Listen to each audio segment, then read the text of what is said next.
Joining us now to talk about Pope Francis's funeral and what the next steps will be in choosing a new pope is Father Charles Oduke from the University of Detroit Mercy. Thank you so much for joining us early here on a Saturday morning. First of all, what are some of your thoughts and reflections on seeing that funeral mass and the 200,000+ people that showed up at the Vatican? Truly, this is a great pope, attested by all the dignitaries who came from all over the world. And then just the throngs of people. Very moving, very moving. And emotional at times, it felt too. Yes, yeah. And just attesting to his greatness, yeah. How do you think this service fulfilled sort of what was true and meaningful to Pope Francis? He was a man of the people. He was very humble.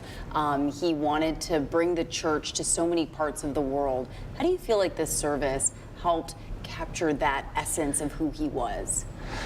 I think even in his death and this service, he continued preaching. He continued communicating to the world. And if you are attentive to the words of the homily, the reflection that Cardinal Battista Re, who is the Dean of Cardinals, just gave the highlights of the personal life of Pope Francis, the symbolic ways in which he went around the world and touched the lives of everyone, particularly those who are marginalized. And then what it means for his legacy and his spirit going forward. So this is as if it's a threshold.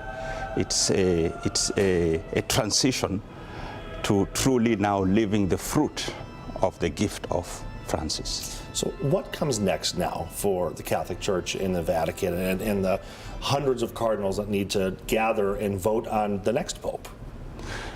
So what will happen after his interment in Santa Maria Maggiore will be now the 9 days of prayer, remembrance, and mourning.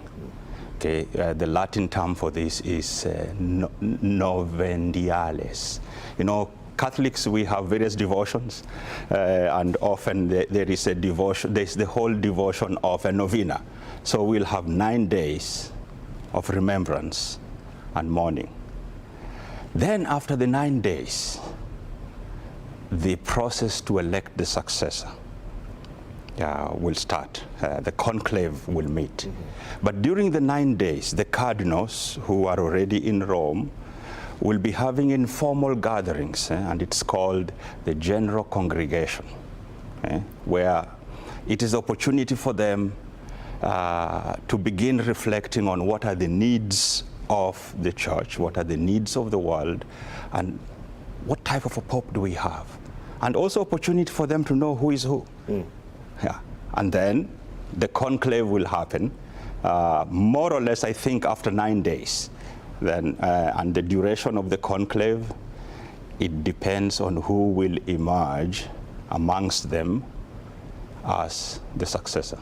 You know, the cardinals will be voting several times a day on ballots of paper, which will then be burned, and we'll all be watching to see whether the smoke is black or eventually white. When you think about a tradition that dates back centuries that we're now going to witness, what are your thoughts on what the cardinals will be discussing, how they'll be voting, and eventually when we finally see that white smoke? You know how communication has come along these days? Because of all the devices we have of instant communication. And given that the popes will be literally locked in Sistine Chapel, they cannot communicate to the outside world, and the outside world cannot influence their decision. So the only way they can communicate to the outside world that we have not yet reached a consensus, a candidate has not emerged, will be after every ballot, they burn it, and I think they mix it with some wet straw. Mm.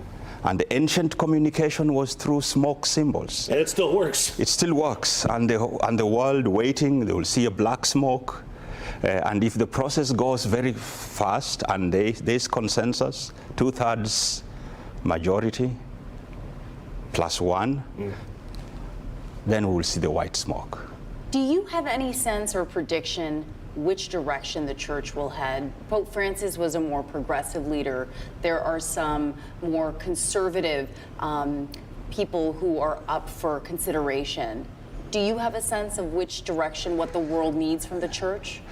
You know, we Catholics believe that ultimately it's the Holy Spirit who guides, but through human decisions, through the causality of human decisions and choices.